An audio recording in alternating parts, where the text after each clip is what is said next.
咱来看张总预算案完成三读，拢总台减大约2075亿预算拍破纪录。今仔日有民间团体就成立反共护台志工联盟，要伫各地来发动大罢免的行动。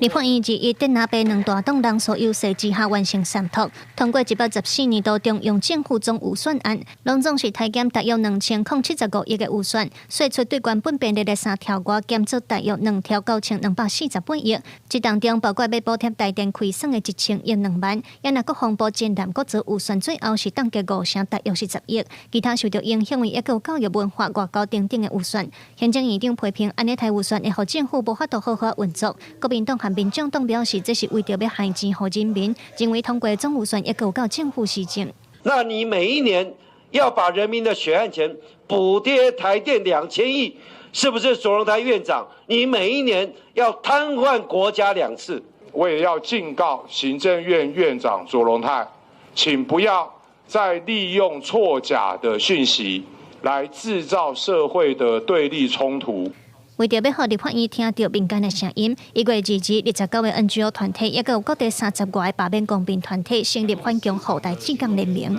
罢就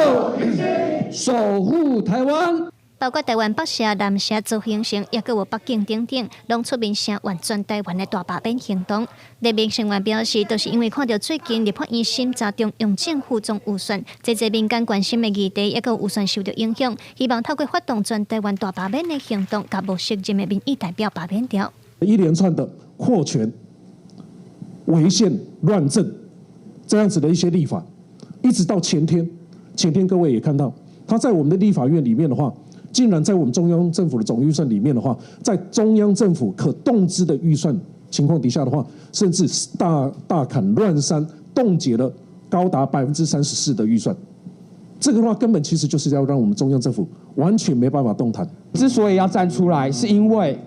傅昆萁带领着蓝白两党在国会大乱，迫害了全台湾，同时也让花莲蒙上了一个被全国人民指责的一个角色，